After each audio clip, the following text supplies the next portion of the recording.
Fascinating series. Started Saturday night. Denver versus Phoenix. My big takeaway from that, and we'll get to some math stuff about threes and mid-range and all that, but my big takeaway from that game is how are they going to guard the two-man action with Jokic and Murray? Ayton played a ton of drop coverage. Biyombo, of course, as well. They had Londale in there at one point. Almost 1.8 points per possession against drop coverage. So the reason is you don't want Jokic getting behind. And I talked about this during the Minnesota series with Gobert.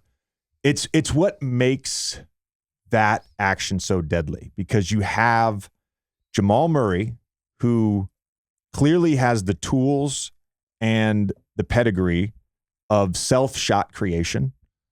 And then you just give him Nikola Jokic to run dribble handoff and pick and rolls with, and it's really hard to defend. If you bring the defender up, now you have Jokic on the backside 4-on-3. Not ideal. Let's be honest. Not ideal.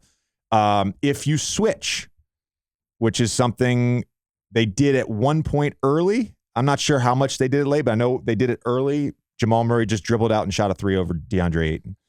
You also have the Nuggets, who are as good as anyone.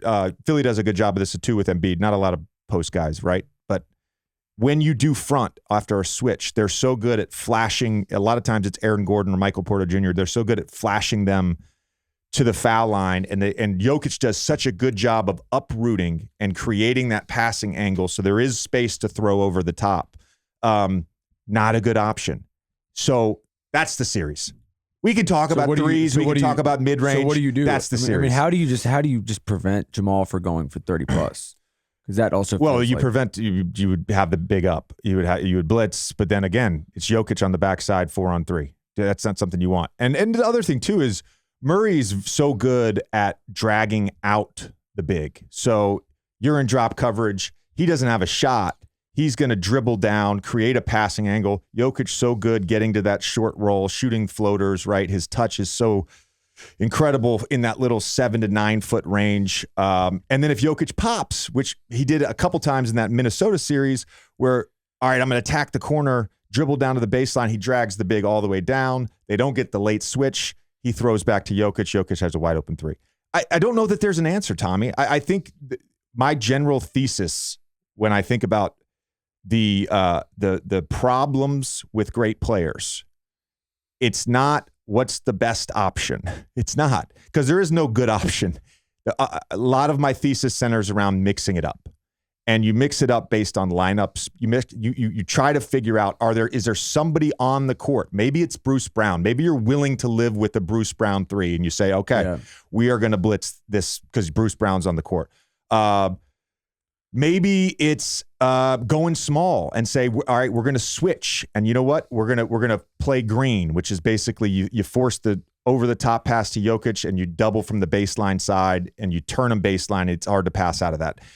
You mix that up.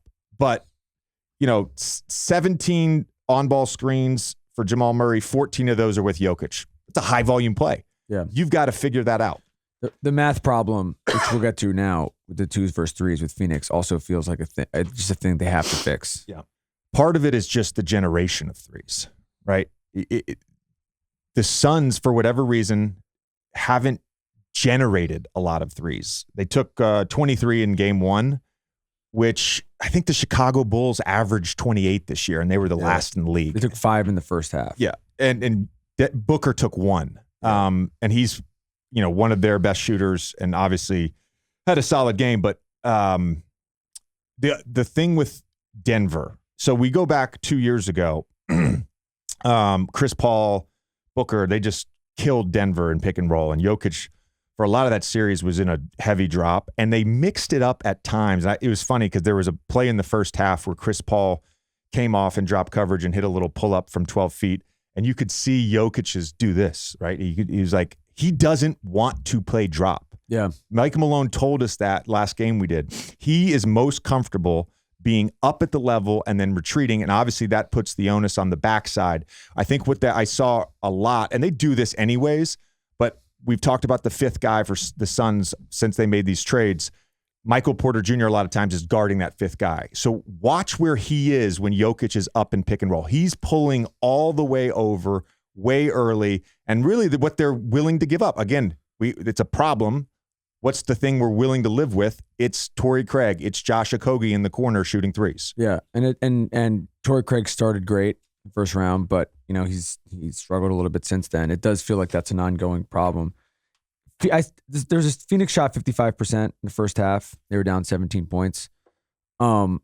Is there anything with Ayton that they can do differently? I mean, he had some issues on the boards. They were Denver at 16 offensive rebounds, but we've talked about just getting him engaged early. Is that something in terms of just the pace of the game that they can change up a little bit, just to kind of, to your point about just getting Denver out of their rhythm a little bit? Yeah, I mean, I saw the TNT guys talk about that too the other night with Ayton. I don't get the getting and get, like, what are you're going to throw him the ball on the post? Like, is that, this is the playoffs, dude. I'm giving the ball to Devin Booker, Chris Paul, and Kevin Durant every single fucking time down the court. And if DeAndre Ayton, like he has done for a few years, plays off those guys and hits middies, guess what? That's good. That's production. That's what you're going to get from him. The rebounding thing too it's not just on Ayton. Like, there's multiple guys crashing the glass. There's multiple guys keeping the ball alive.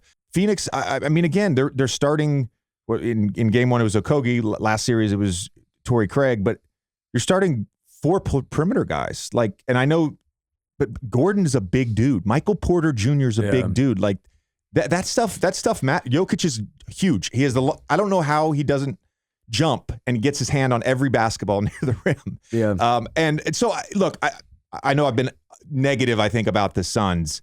I'm still very high that they can win this series. And I think too, if Jokic is up, so I'll say one thing. We talked about 3 generation. If Jokic is up, I don't think it's about the production from DeAndre Ayton. I think it's about him making plays out of the short roll, which he has shown in the past that he can do at an effective level. And then it's on, right? Him kicking to the slot, swing to the corner, him kicking to the corner. Maybe they don't rotate. Okay, Craig's got to knock it down, right? That to me, we got to generate some threes that way. Don't you think some of this? So Christian Brown was great, four steals yesterday. Bruce Brown was good. The Nuggets have a complete roster. KCP, Green. This is like a playoff tested deep roster. Obviously, Phoenix doesn't because they've remade their team halfway through the season. But do you feel like that was just sort of one of the themes of game one? Is like, this is a team, we've talked a ton about them just being finally getting healthy and finally having everybody on the court at the same time. But it's also, give credit to that front office because it's not just the stars. Yeah, the pieces fit. Michael Malone moved Aaron Gordon to backup center for the playoffs, which I watched a lot of Nuggets games. I don't remember that being a theme at any point in time. I think the biggest theme was who is going to play those non-Jokic minutes. It's been Aaron Gordon in the playoffs. So I think positional versatility, like they have that to a degree with KCP, MPJ to an extent, Aaron Gordon, Bruce Brown for sure. You need as many guys as possible in the playoffs that have that. So yeah, I mean, this series is going to be awesome regardless. Game 2 tonight. I just got a text. I think I may have game 3 on Friday, so we'll see. Hey guys, it's JJ. If you're a basketball diehard like me, then you know there's always something spicy to talk about when it comes to the NBA. That's why I'm excited to play this week's episode of The Old Man and the 3 Things for You. Normally, this show's available exclusively on Amazon Music, but I wanted to give you a preview of what it's about so you can join us every week. In the show, Tommy and I cover the hottest topics in the league, but without the outlandish takes. We unpack top stats, trends, and preview big games. So if you don't do it now, I'll keep reminding you to follow us on the Amazon Music app, where you can listen to this and all our content ad-free.